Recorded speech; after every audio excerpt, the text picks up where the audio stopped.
ஜோதிட நேயர்கள் அனைவருக்கும் வணக்கம். இன்னைக்கு நம்ம சேனல்ல என்ன பார்க்க போறோம் அப்படின்னு பார்த்தீங்கன்னா, ரொம்பவே ஒரு முக்கியமான நாளை பற்றி தான் இன்னைக்கு நம்ம இந்த வீடியோ மூலம் தெரிந்துக்க போறோம்.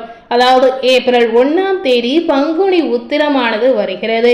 இந்த பங்குனி உத்திர நாளில் எந்த மாதிரி முறைகளில் விரதங்களை நாம மேற்கொள்ளலாம் அப்படிங்கிறத இந்த வீடியோ மூலம் நிச்சயமா பார்த்து நீங்க தெரிந்து கொள்ளலாம். பொதுவாகவே பங்குனி உத்திரம் அப்படின்னு சொல்லும்போது இந்த நாள் முருகப்பெருமானுக்கு உகந்த நாள், முருகப்பெருமானுக்கு ஏற்ற நாள் அப்படின்னே சொல்லலாங்க. முருகப்பெருமானை மனதார நினைத்து மன நிறைவோடு இந்த நாளில் விரதம் இருந்து வரக்கூடிய அனைத்து விதமான பக்தர்களுக்கும் இந்த நாள் ஒரு சிறப்பான நாள் அப்படின்னே சொல்லலாம். அதாவது இந்த நாளில் விரதம் இருந்து வரக்கூடிய நேயர்களுக்கு அதன் மூலம் பல நன்மைகள் நிச்சயமா முருகப்பெருமான் வாரி வழங்கி கொடுப்பார் அப்படின்னே சொல்லலாம். முருகப்பெருமானின் மகிமை அனைவருக்கும் தெரிந்திருக்கக்கூடிய ஒரு முக்கியமான விஷயம் அப்படின்னே சொல்லலாங்க. முருகப்பெருமானை நினைத்து நம்ம முருகப்பெருமானுக்கு ஒரு விரதத்தை மனதார இருக்கும் பொழுது நிச்சயமா நம்மளுடைய எண்ணங்களும் நம்மளுடைய ஆசைகளும் நம்மளுடைய கனவுகளும் அதுபோல நம்ம நினைத்த விஷயங்கள் அனைத்துமே கூடிய சீக்கிரமாக கைகூடி நடக்கும் அப்படின்னே சொல்லலாங்க. ஸோ கண்டிப்பா இந்த பங்குனி உத்திர நன்னாளில் விரதம் இருக்கக்கூடிய அனைத்து விதமான நேயர்களுக்கும் இந்த நாள் அதீத நன்மைகளை ஏற்படுத்தி கொடுக்கக்கூடிய ஒரு அற்புதமான நாளாக நிச்சயமா அமையலாம். விரதம் இல்லாமல் இருக்கக்கூடிய நேயர்களும் இந்த விரதத்துடைய மகிமைகளை நிச்சயமா நீங்க தெரிந்து கொண்டு நிச்சயமாக நீங்களும் இந்த பங்குனி உத்திர நன்னாளில் விரதங்களை கடைபிடிக்கலாம். ஸோ முருக பக்தர்கள் அனைவருக்கும் இந்த நாள் மிகுந்த சிறப்பான ஒரு நாளாக நிச்சயமா அமையலாம். பங்குனி உத்திரம் என்பது சைவ கடவுளாகிய முருகனுக்குரிய சிறப்பு விரத தினமாகவே நம்ம சொல்லலாங்க. இதுவரை இருக்கக்கூடிய காலகட்டங்கள் அனைத்திலுமே பார்த்தீங்கன்னா இந்த நாளை நம்ம சிறப்பு விரத தினமாக கொண்டாடி வந்தோம் அப்படின்னு சொல்லலாம். இந்த பங்குனி மாதத்தில் வரக்கூடிய பங்குனி உத்திர நாள் ரொம்பவே ஒரு விசேஷமான நாள் அப்படின்னு கூட சொல்லலாங்க. ஏன்னா இந்த நாளில் உத்திர நட்சத்திர வரதனால இது ரொம்பவே ஒரு முக்கியமான நாள் அப்படின்னே சொல்லலாம். தமிழ் மாதங்களில் 12வது மாதமாக பங்குனி மாதம் ரொம்பவே ஒரு முக்கியமான மாதமாகவே நம்ம சொல்லலாங்க. நட்சத்திரங்களிலும் 12ஆம் நட்சத்திரமாக வரக்கூடிய உத்திர நட்சத்திரம் இதே நாளில் வருவதனால இந்த நாளை பங்குனி உத்திரம் அப்படின்னு நம்ம சொல்லலாம். ஏன்னா 12 கை வேலவனுக்கு சிறப்பான தினமாக இந்த நாளை நிச்சயமாக நம்ம கொண்டாடி வரலாம் அப்படின்னு சொல்லலாங்க. அநேகமான முருகன் கோவில்களில் இந்த நாளில் பார்த்தீங்கன்னா வருடாந்த திருவிழாக்கள் நிச்சயமா நடைபெறும் அப்படின்னு சொல்லலாம். அன்று அதிகாலையில் எழுந்து குளித்து விட்டு வீட்டில் விளக்கேற்றி முருகப்பெருமானை வழிபாடு செய்யலாம்.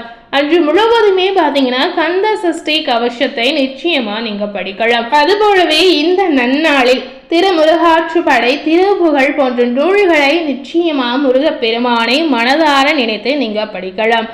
வேலை உள்ளவர்கள் ஓம் சரவண பவ எனும் மந்திரத்தை இந்த நாள் முழுக்க நிச்சயமா உச்சரிக்கலாம். இதன் மூலம் பார்த்தீங்கன்னா நமது மனதானது இறைவனையை நினைத்த வண்ணம் இருக்கு அப்படின்னு சொல்லலாங்க. இதனால நம்மளுடைய மனதில் எந்தவித கெட்ட எண்ணங்களும் இருக்காது அப்படின்னு சொல்லலாம். மிகுந்த பாசிட்டிவான விஷயங்கள் நடக்கக்கூடிய ஒரு அற்புதமான தினமாக இந்த நாள் நிச்சயமா இதனால அமையலாம். இந்த பங்குனி உத்திர நன்னாளில் ஒரு வேளை மட்டுமே உணவு குண்டு விரதம் இருப்பது ரொம்ப விசேஷமான விஷயமாக சொல்லலாம். அதாவது இந்த நாளில் வயதானவர்கள், உடல் நலம் பாதிக்கப்பட்டவர்கள் பால் பழம் உட்கொண்டு நீங்க விரதத்தை நிச்சயமாக கடைபிடிக்கலாம். உடல்நிலை சரியில்லாதவர்கள் கண்டிப்பா இந்த விஷயங்களை நீங்க பின்பற்றலாம். நாள் முழுக்க விரதம் இருந்து மாலையில் முருகன் கோவிலுக்கு சென்று அர்ச்சனை செய்து விரதத்தை நிச்சயமா நீங்க நிறைவு செய்து கொள்ளலாங்க. சோ முருகன் கோவிலுக்கு செல்ல முடியாதவர்களும் முருகன் கோவில் இல்லை என்று நினைக்கக்கூடிய நேயர்களும் இந்த நன்னாளில் உங்களுடைய வீட்டுக்கு பக்கத்தில் இருக்கக்கூடிய சிவன் கோவில் அல்லது பெருமான் கோவிலுக்கு சென்று நீங்க விரதத்தை கண்டிப்பா கடைபிடிக்கலாம். ஸோ இந்த மாதிரியும் நிச்சயமா நீங்க விரதங்களை மேற்கொள்ளலாம்.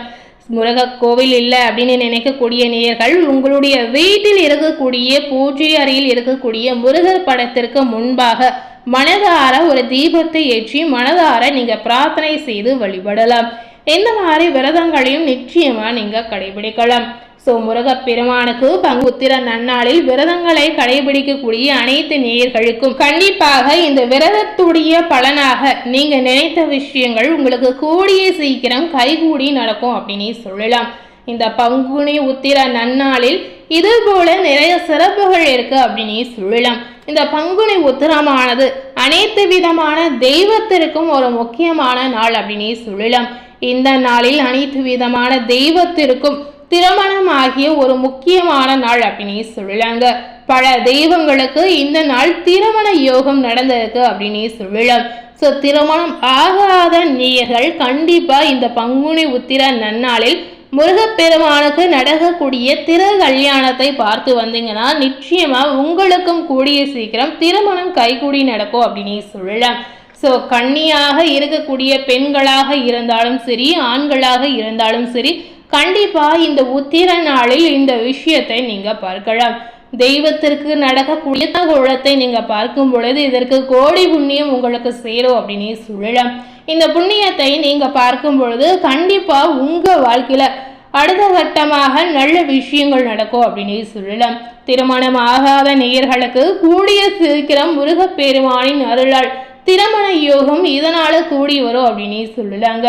ஸோ இந்த பங்குனி உத்திர நன்னாளில் கண்டிப்பா திருமணம் ஆகாத நேயர்கள் இந்த விஷயத்தை நீங்க பின்பற்றலாம்.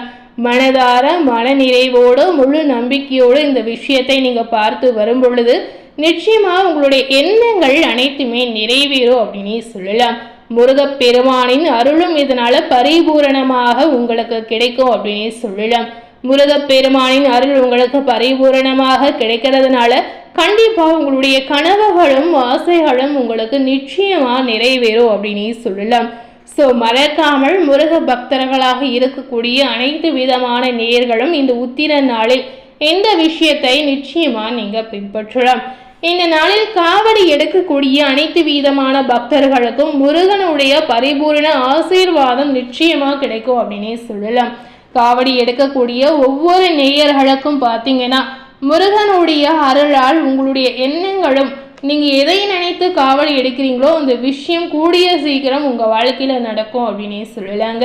இந்த பங்குனி உத்திர நன்னாளில் முருகன் கோவிலுக்கு செல்ல முடியாதவர்கள் நேயர்கள் இருந்தீங்கன்னா நிச்சயமா நீங்க மனதார முருகப்பெருமானை நினைத்து மனதார உங்களுடைய எண்ணங்களும் ஆசைகளும் கூறி நீங்க விரதங்களை மேற்கொள்ளலாம்.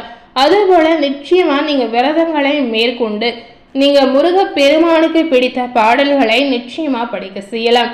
படிக்க செய்ய முடியாதவர்கள் நிச்சயமா ஓம் சரவண பவ என்ற மந்திரத்தை ஒரு நாள் முழுக்க நீங்க உச்சரித்து வரும் பொழுது நிச்சயமா முருகப்பெருமானின் அருளும் உங்களுக்கு பரிபூரணமாக கிடைக்குங்க. இதனால உங்களுடைய விரதத்தில் நீங்க எந்த விஷயத்தை நினைத்து கடைபிடித்தீங்களோ அந்த விஷயங்கள் உங்களுக்கும் நடக்கும் அப்படின்னு சொல்லலாம்.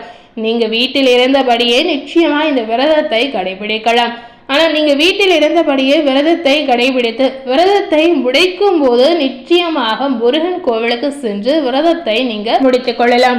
ஸோ அது போலவே இந்த நன்னாளில் முருகப்பெருமானுக்கு நிறைய மகிமைகளும் நிறைய சிறப்புகளும் இருக்கு அப்படின்னு சொல்லலாம். இந்த பங்குனி உத்திர நாள் ரொம்பவே சிறப்பு வாய்ந்த ஒரு முக்கியமான தினமாகவே நம்ம சொல்லலாங்க.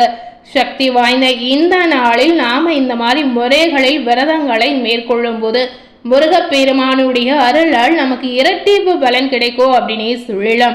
ஸோ கண்டிப்பாக இதுவரை இந்த பங்குனி உத்திர நாளில் விரதங்களை மேற்கொள்ளாத நேயர்களாக இருந்தீங்கன்னா நிச்சயமா இந்த வருடத்தில் வரக்கூடிய ஏப்ரல் 1ஆம் தேதி அன்று வரக்கூடிய பங்குனி உத்திர நாளில் இந்த மாதிரி விரதங்களை நிச்சயமா நீங்க மேற்கொள்ளலாம். ஸோ இந்த மாதிரி விஷயத்தை பின்பற்றாத நேயர்களும் இந்த வருடத்தில் வரக்கூடிய பங்குனி உத்திர நாளில் நீங்க செய்து வரும் பொழுது முருகப்பெருமானின் அருள் பரிபூரணமாக உங்களுக்கும் கிடைக்கும் அப்படின்னு சொல்லலாங்க. முருகப்பெருமானின் ஆசீர்வாதம் முழுமையாக கிடைக்கணும் அப்படின்னு நினைக்கக்கூடிய பக்தர்களாக இருந்தீங்கன்னா நிச்சயமா இந்த விரதங்களை நீங்க மேற்கொள்ளலாம். விரதம் இருக்க முடியாத நேயர்கள் பால் பழம் சாப்பிட்டு நீங்க விரதங்களை நிச்சயமா கிடைக்கலாம். முருகப்பெருமானை நீங்க மனதார நினைத்து முருகப்பெருமானுக்கு பிடித்த மந்திரத்தை நீங்க உச்சரித்து வந்தாலே கண்டிப்பா உங்களுடைய கனவுகள் நிறைவேறும் அப்படின்னு சொல்லலாம். ஸோ இன்னைக்கு நம்ம சேனல்ல பங்குனி உத்திரத்தன்று முருகப்பெருமானுக்கு எந்த மாதிரி முறையில் விரதங்களை மேற்கொள்ளலாம், இந்த விரதங்களை நாம் மேற்கொள்ளும் போது இதனால் நமக்கு என்னென்ன நன்மைகள் உண்டாகும் அப்படிங்கிறத இந்த வீடியோ மூலம் நிச்சயமாக நீங்கள் தெரிந்திருப்பீங்க. இது போலவே புதிய தகவலை தெரிந்து கொள்ளணும் அப்படின்னு நினைத்தீங்கன்னா மறக்காமல் நம்ம சேனலை சப்ஸ்கிரைப் பண்ணி அது போலவே பக்கத்தில் இருக்கக்கூடிய பெல் பட்டனையும் மறக்காமல் ப்ரெஸ் பண்ணிடுங்க. நீங்கள் சப்ஸ்கிரைப் பண்ணால் மட்டுமே நம்ம சேனலில் போடக்கூடிய எல்லா நியூ அப்டேட்டான வீடியோஸும் நீங்கள் உடனுக்குடன் பார்த்து தெரிந்து கொள்ளலாம். ஸோ மறக்காமல் சப்ஸ்கிரைப் பண்ணி பெல் பட்டனை ப்ரெஸ் பண்ணிடுங்க. தேங்க்யூ.